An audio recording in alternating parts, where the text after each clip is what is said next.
Hey, I'm Jawan Jackson, and I am an actor and singer currently on Broadway's Ain't Too Proud, The Life and Times of Temptation. So my journey is interesting. First, straight from high school, I graduated from college. From high school, I went to college, and that was kind of my career trajectory. I wanted to be a marine biologist.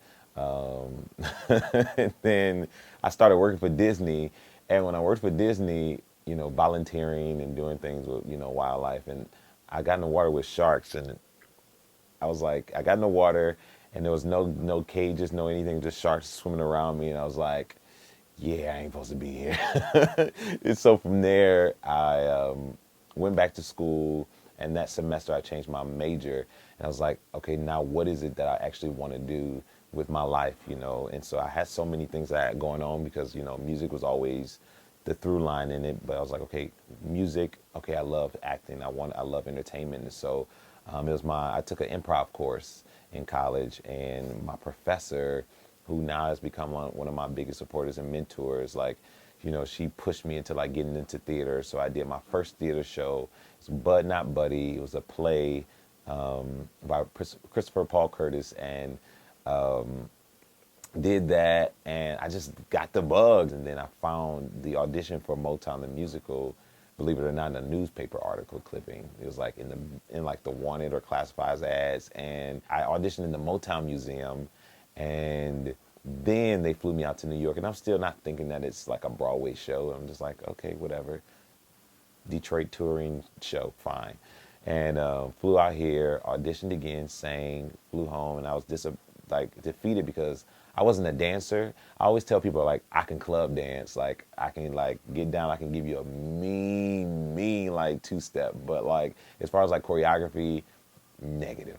And so I was defeated, and I was on the phone with my homeboy, and I was like, hey, like I don't think I got it.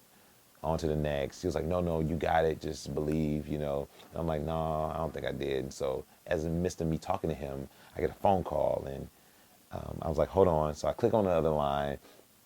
It was like, hello. He was like, hi, this is such and such from Motown. We want to offer you the job. I'm like, quit playing on my phone. And I hung up on him. So when I hung up on him and I clicked back over to my homeboy, I'm like, yo, like, you playing, like, stop doing that. Like, what, I just told you I didn't think I got it, and you playing. Like, he's like, it wasn't me. Called him back. And so I called him back, and I was like, hello. He's like, hi, it's, whatever his name from want to offer you the job in Motown. And I'm like, are you serious? He's like, yeah. And so, from there, he's like, you're going to be moving to New York. I'm like, moving to New York? I thought it was, okay, cool, whatever. Still not knowing it was a Broadway show. And so they were like, okay, you're going to be getting this amount. I'm like, how am I going to make it, moving to New York, work with this type of salary every 2 weeks, not knowing anything. And then everything became clear. He was like, okay, so the Broadway show starts. I said, wait, Broadway? He's like, yeah, it's Broadway. So I'm like, okay, cool. I'm like, and so every 2 weeks we'll be making this. Like, no, that's every week. And then I lost it. I was like, oh, I made it. Like, here I am, here I come. And within like, that happened over the span of, I auditioned November of 2012. And then my last audition for Motown before I moved out here was December 12th, 2012. So 12, 12, 12. And I like to think of that day as like my, just my lucky year, my lucky day of the year, because it was the last time that number, we'll ever see that number, because it never happened again. And everything special happened on that day for me. And that day kind of changed my life and my trajectory for where I am now. And so, now I'm here, and I opened and I closed that show, and I've been in New York ever since, then just grinding. And now my principal, Broadway debut, I had ensemble role playing the same character, which is crazy to think, but that's been like my journey from here to now. So I had the pleasure of having like 4 opening nights, because before I got to Broadway, we toured in DC, LA, and Toronto, and LA's opening night was great. I got to meet Jane Fonda, and I met Tina Knowles, which was great. And then when we came to Broadway opening, for the Broadway opening, my idol, my number one favorite person I look up to, Blair Underwood, was in the audience. And that in itself, just knowing that Blair's in the audience, just like watching you and you have his full attention, for me was the most nerve-wracking experience that I've ever had. I think I was just like sweating bullets because I was like, whew, okay, Blair's here. He's my idol, and I love him. And so he's an experience. And then, but after I didn't get to meet him afterwards. Like at the opening night party, there's so much stuff happening. I was like, Blair's here, but I don't know where he is. And but my photographer at the time, he had pictures, and so I got pictures of the night of Blair, but I was nowhere to be found to find him. Who else has come? Hillary Clinton's come.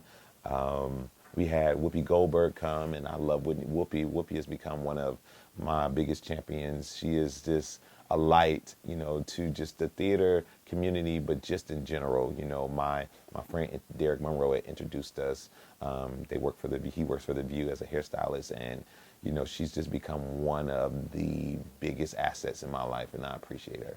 Ooh, the Met Gala was the highlight of my career so far. Everybody has only wished and dreamed to ever go, but to get an actual invitation, how that came about was insane in itself. So the top of the year, we did a fashion shoot for Vogue magazine, and Anna Wintour's people had came and saw the show and loved it. And then she was like, we're going to come. And then she ended up coming to the show. And so I joked with the guys, and I told them when she came, I said, okay, y'all, this is our Met Gala audition. So make sure y'all wigs is right. Make sure y'all costumes is right. Make sure that choreography and the voice is right. Make sure everything is right, because this is our audition. And she came back afterwards, and she was so great and so gracious.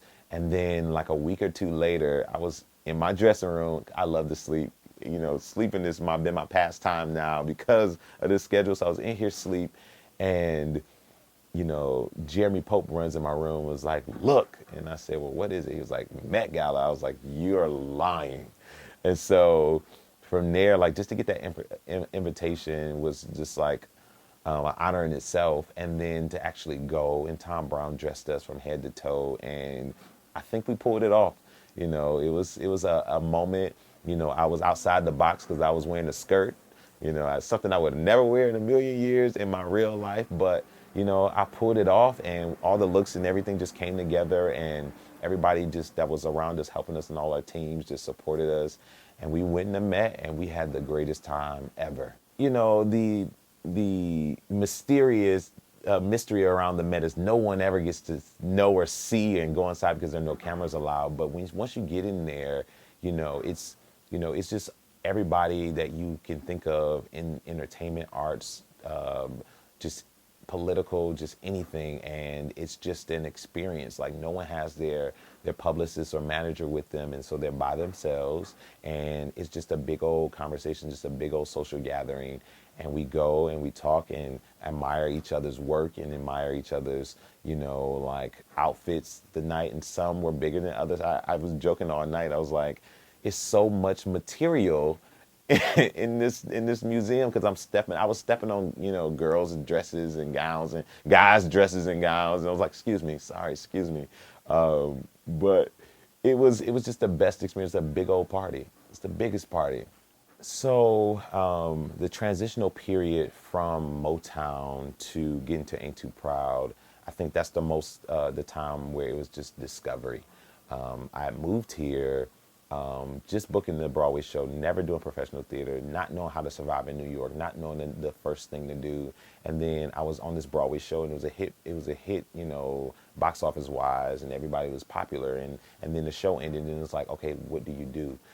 And I did come across a moment of, I don't know what's next. I don't know how to survive. I don't know what to do. But again, going back to that family unit that I have, I really have a great support system in my family. And so, and they also taught me how to prepare for rainy days. And so that I say to anyone who's looking to get into business or to do this thing, make sure that you prepare yourself completely. I can't stress that enough. Financial stability, is very important, especially when you live in a city like New York that is so expensive. I made sure that before I moved here, I was already saving, prior to me moving here. So when I came, and if I didn't have a job, I had a little cushion to do, to last me for a little bit. Also, like the depression thing, I wouldn't necessarily say depression, but it was doubts and insecurities, because you do have that, especially when you know, you have friends who are in the business, or you're in a relationship with someone who's in the business and their career is taking off and moving at a faster pace and racing yours, and you started the same and nothing's happening. You have to know though, and what I realize is that everybody's journey is different. You know, everybody is not going to go at the same pace. And though that y'all started the same, the journey is never going to end the same, because your story is different. And so what I started to get into was like affirmations and making sure that I always affirm myself. I'm a big believer on that. Actually, this one right here, I don't know if you can see this one. It says, I'm going to book and start a hit Broadway show this year. I wrote this affirmation 2 years ago, and it's also at the bottom. I have my life quote that I use, that I've been using since I was 12 years old. It's called OTGWWIMI, which stands for Only Through God's Will I Make It. And I say all that to say is that you keep affirming yourself, you keep saying that, and then eventually you'll end up in your hit Broadway show with your leading role, like I am. And you know, but it starts with you.